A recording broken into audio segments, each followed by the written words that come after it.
That is correct.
Good afternoon. Earlier today, I was briefed by our senior military and national security leaders on the status of the drawdown of U.S. forces and allied forces in Afghanistan. When I announced our drawdown in April, I said we would be out by September, and we're on track to meet that target. Excuse me. Our military mission in Afghanistan will conclude on August 31st. The drawdown is proceeding in a secure and orderly way, prioritizing the safety of our troops as they depart. Our military commanders advised me that once I made the decision to end the war, we needed to move swiftly to conduct the main elements of the drawdown. And in this context, speed is safety. And thanks to the way in which we have managed our withdrawal, no one U.S. forces or any forces have been lost. Conducting our drawdown differently would have certainly come with an increased risk of safety to our personnel. To me, those risks were unacceptable. And there was never any doubt that our military would perform this task efficiently and with the highest level of professionalism. That's what they do.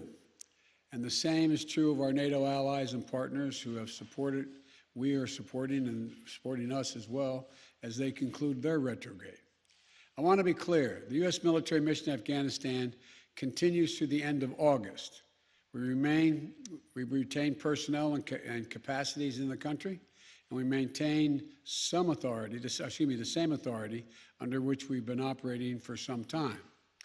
As I said in April, the United States did what we went to do in Afghanistan, to get the terrorists who attacked us on 9/11 and deliver justice to Osama bin Laden, and to degrade the terrorist threat to keep Afghanistan from becoming a base from which attacks could be continued against the United States.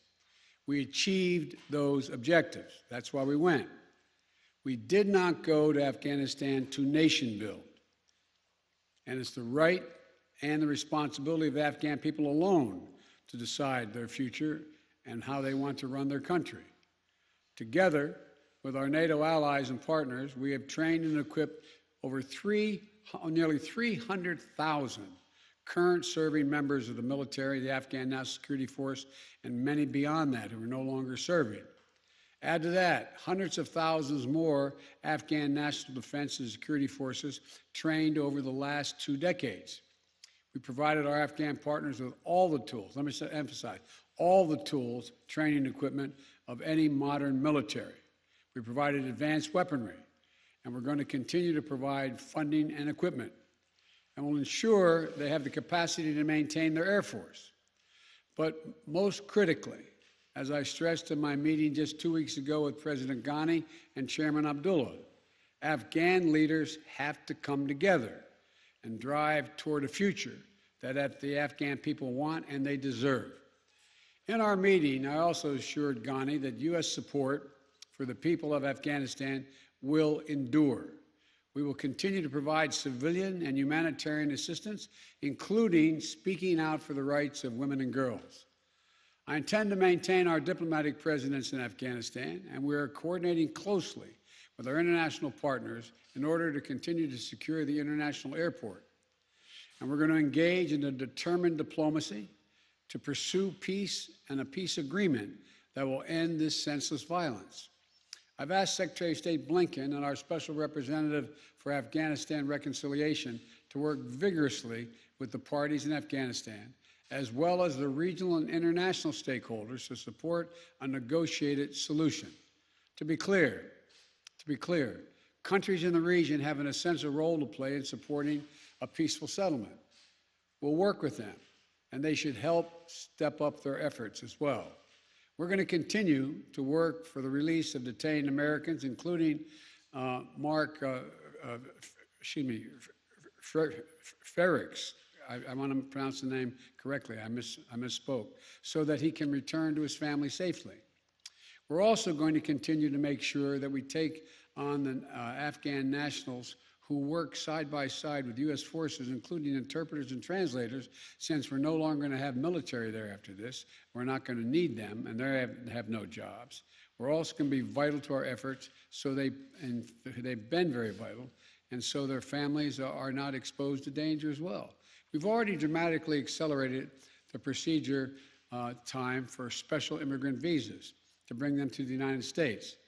Since I was inaugurated on January 20th, we've already approved 2,500 special immigrant visas to come to the United States. Up to now, fewer than half have exercised their right to do that. Half have gotten on aircraft and commercial flights and come, and the other half believe they want to stay, at least thus far. We're working closely with Congress to change the authorization legislation so that we can streamline the process of approving those visas. And those who have stood up for the operation to physically relocate thousands of Afghans and their families before the U.S. military mission concludes, so that if they choose, they can wait safely outside of Afghanistan while their U.S. visas are being processed. The operation has identified U.S. facilities outside the continental United States, as well as in third countries, to host our Afghan allies if they so choose. And starting this month, we're going to begin to begin relocation flights for Afghanistan SIV applicants and their families who choose to leave. We have a point person in the White House and at the State Department-led task force coordinating all of these efforts. But our message to those women and men is clear. There is a home for you in the United States if you so choose, and we will stand with you just as you stood with us. When I made the decision to end the U.S. military involvement in Afghanistan, I judged that it was not in the national interest of the United States of America to continue fighting this war indefinitely. I made the decision with clear eyes, and I'm briefed daily on the battlefield updates. But for those who have argued that we should stay just 6 more months or just 1 more year, I ask them to consider the lessons of recent history. In 2011, the NATO allies and partners agreed that we would end our combat mission in 2014. In 2014, some argued 1 more year. So we kept fighting. We kept taking casualties. In 2015, the same, and on and on. Nearly 20 years of experience has shown us that the current security situation only confirms that just 1 more year of fighting in Afghanistan is not a solution, but a recipe for being there indefinitely. It's up to the Afghans to make the decision about the future of their country. Others are more direct. Their argument is that we should stay with the Afghanistan indefinitely. In doing so, they point to the fact that we have not taken losses in this last year. So they claim that the cost of just maintaining the status quo is minimal. But that ignores the reality and the facts that already presented on the ground in Afghanistan when I took office. The Taliban is at its strongest militarily since 2001. The number of U.S. forces in Afghanistan had been reduced to a bare minimum. And the United States and the last administration made an agreement with the Taliban to remove all our forces by May 1 of this year. That's what I inherited. That agreement was the reason the Taliban had ceased major attacks against U.S. forces. If in April I had instead announced that the United States was going back on that agreement made by the last administration, the United States and allied forces would remain in Afghanistan for the foreseeable future, the Taliban would have again begun to target our forces. The status quo was not an option. Staying would have meant U.S. troops taking casualties, American men and women back in the middle of a civil war. And we would run the risk of having to send more troops back into Afghanistan to defend our remaining troops. Once that agreement with the Taliban had been made, staying with a bare minimum force was no longer possible. So let me ask those who want us to stay, how many thousands more Americans' daughters and sons are you willing to risk? How long would you have them stay?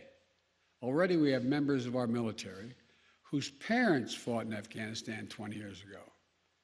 Would you send their children and their grandchildren as well? Would you send your own son or daughter? After 20 years, $1 trillion spent training and equipping hundreds of thousands of Afghan national security and defense forces, 2,448 Americans killed, 20,722 more wounded, and untold thousands coming home with unseen trauma to their mental health. I will not send another generation of Americans to war in Afghanistan with no reasonable expectation of achieving a different outcome.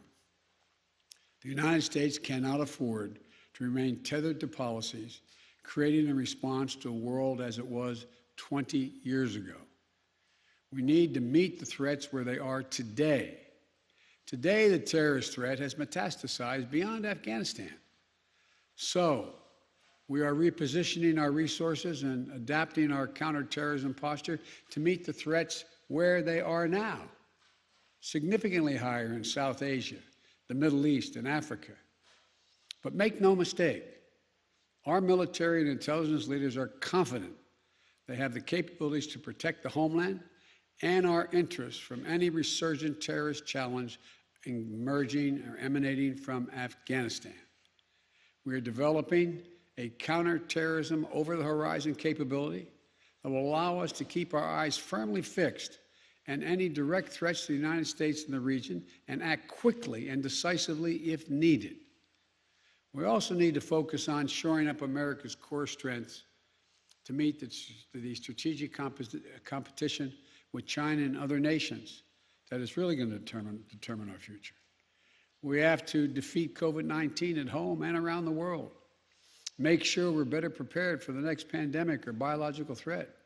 We need to establish international norms for cyberspace and the use of emerging technologies.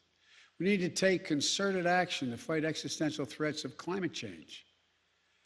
And we will be more formidable to our adversaries and competitors over the long run if we fight the battles of the next 20 years, not the last 20 years. Finally, I want to recognize the incredible sacrifice and dedication that the U.S. military and civilian personnel serving alongside our allies and partners have made over the last 2 decades in Afghanistan.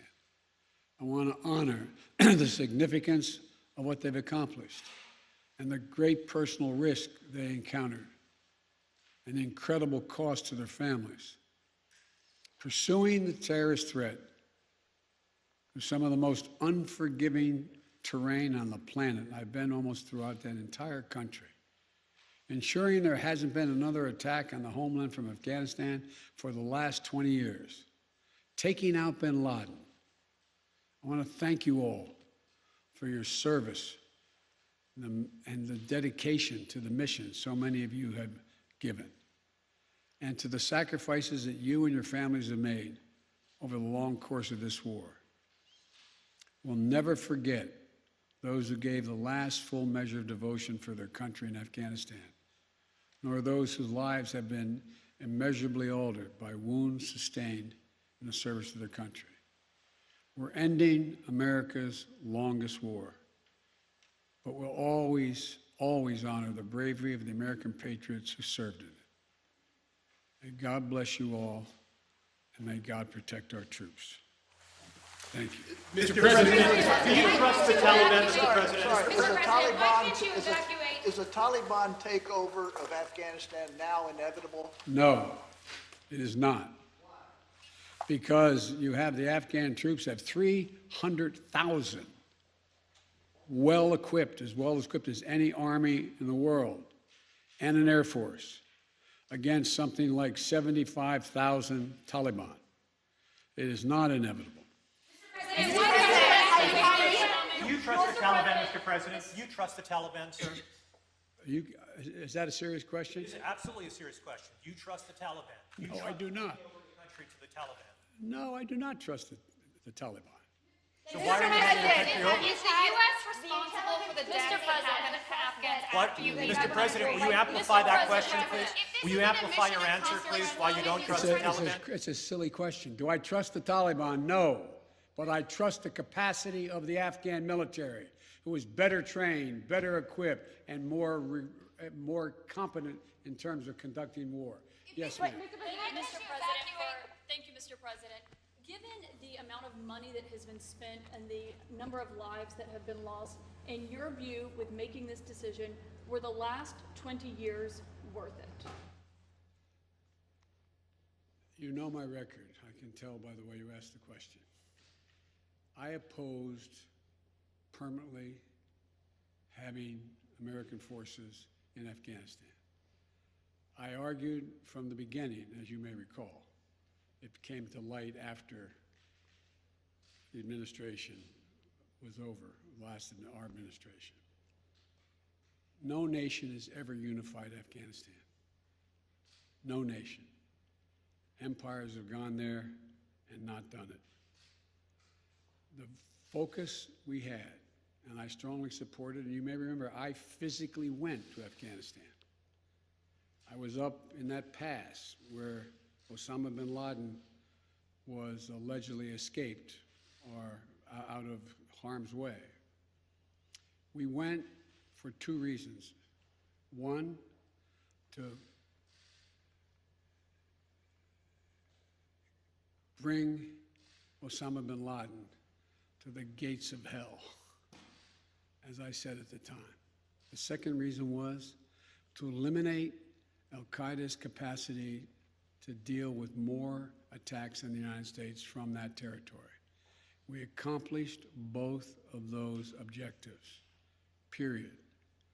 That's what I believed from the beginning, why we should be and why we should have gone to Afghanistan. That job had been over for some time. And that's why I believe that this is the right decision and, quite frankly, overdue.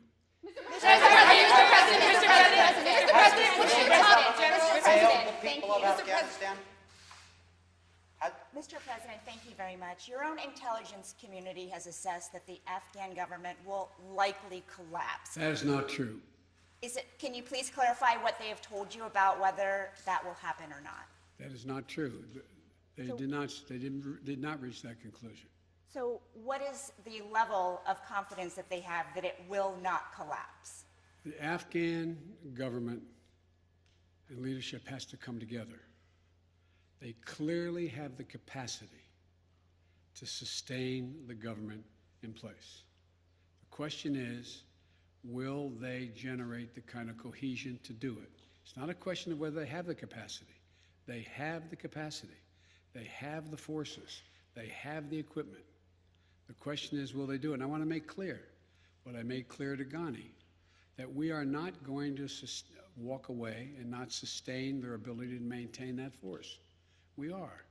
We're going to also work to make sure we help them in terms of everything from food necessities and other things in the region. But there is not a conclusion that, in fact, they cannot defeat the Taliban. I believe the only way there's going to be, this is now Joe Biden, not the intelligence community, the only way there's ultimately going to be peace and security in Afghanistan is that they work out a modus vivendi with the Taliban and they make a judgment as to how they can make peace. And the likelihood there's going to be one unified government in Afghanistan controlling the whole country is highly unlikely. Mr. President, thank you. But we have talked to your own top general in Afghanistan, General Scott Miller. He told ABC News the conditions are so concerning at this point that it could result in a civil war. So if Kabul falls to the Taliban, what will the United States do about it? Look, you've said two things. One, that if it could result in a civil war. That's different than the Taliban succeeding, number one. Number two, the question of what will be done is going to implicate the entire region as well. There's a number of countries that have a grave concern about what's going to happen in Afghanistan relative to their security. The question is, how much of a threat to the United States of America and to our allies is whatever results in terms of a government or an agreement? That's when that judgment will be made. Mr. President, some Vietnamese veterans see echoes of their experience in this withdrawal in Afghanistan. Do you see any parallels between this withdrawal and what happened in Vietnam, with some people feeling? None whatsoever. Zero. What you had entire brigades breaking through the gates of our embassy. 6, if I'm not mistaken. The Taliban is not the North Vietnamese army. They're not remotely comparable in terms of capability. There's going to be no circumstance where you see people being lifted off the roof of an embassy of the United States from Afghanistan. It is not at all comparable. Mr. President, Go to the other side. Yeah. Hang on a second. Mr. President, how serious was the corruption among the Afghanistan government to this mission failing there? Well, first of all, the mission hasn't failed yet. There is, in Afghanistan, and all parties, there's been corruption. The question is, can there be an agreement on unity of purpose? What is the objective? For example, it started off there were going to be negotiations between the Taliban and the Afghan National Security Forces and the Afghan government. That didn't come to fruition. So the question now is, where do they go from here? That the jury is still out, but the likelihood there's going to be the Taliban overrunning everything and owning the whole country is highly unlikely. Yes, ma'am. Mr. President, will the United States be responsible for the loss of Afghan civilian lives that could happen after the military exit? No, no, no. It's up to the people of Afghanistan to decide on what government they want, not us to impose the government on them. No country's ever been able to do that. Keep in mind, as a student of history, as I'm sure you are, never has Afghanistan been a united country. Not in all of its history. Not in all of its history. Mr. President, if this isn't a mission accomplished moment, what is it in your view? No, there's no mission accomplished. How would you describe it? The mission was accomplished in that we got Osama bin Laden, and terrorism is not emanating from that part of the world. If speed is safety, as you just said in your remarks, are you satisfied with the timeline of relocating Afghan nationals? Is it happening quickly enough to your satisfaction, if it may not happen until next month at the end? Well, much of it's already happened. There's already been people, about 1,000 people have gotten on aircraft and come to the United States already on commercial aircraft. So as I said, there's over 2,500 people that, as from January to now, have gotten those visas, and only half decided that they wanted to leave. The point is that I think the whole process has to be speeded up, period, in terms of being able to get these visas. Why can't the U.S. evacuate these Afghan translators to the United States to await their visa processing, as some immigrants at the southern border have been allowed to do? Because the law doesn't allow that to happen. And that's why we're asking the Congress to consider changing the law. But in the meantime, we can guarantee their safety if they wish to leave by taking them to third countries, and or while the wait is taking place, to come and hopefully while they're waiting there, to be able to bring them back to the United States if that's what they choose to do. I'm Afghan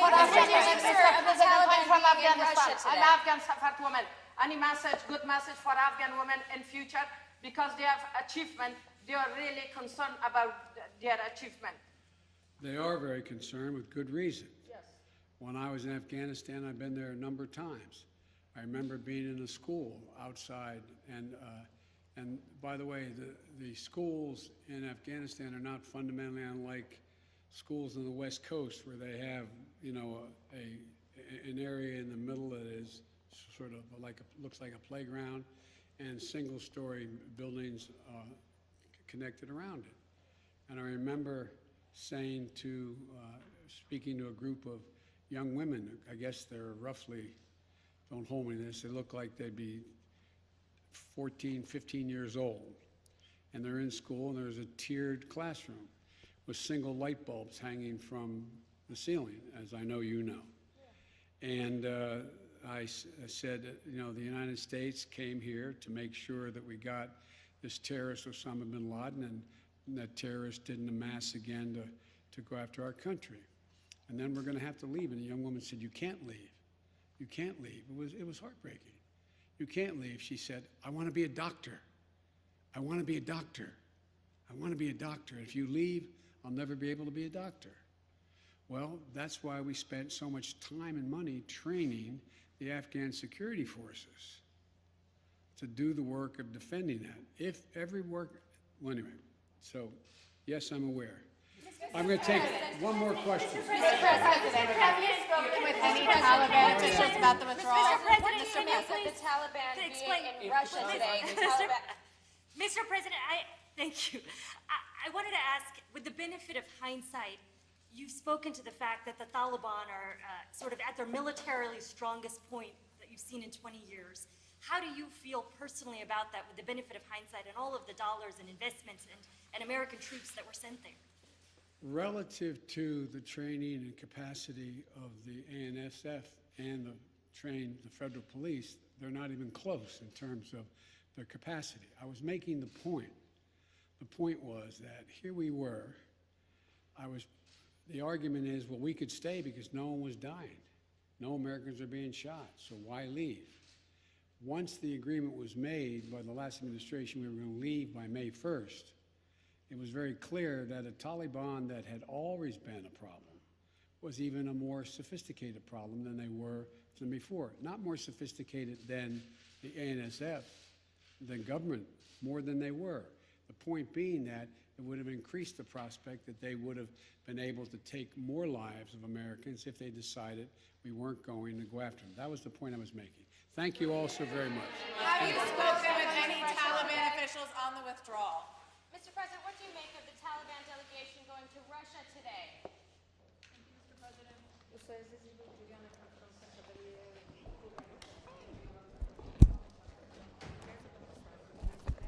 I know. A little upset I didn't wear bright red.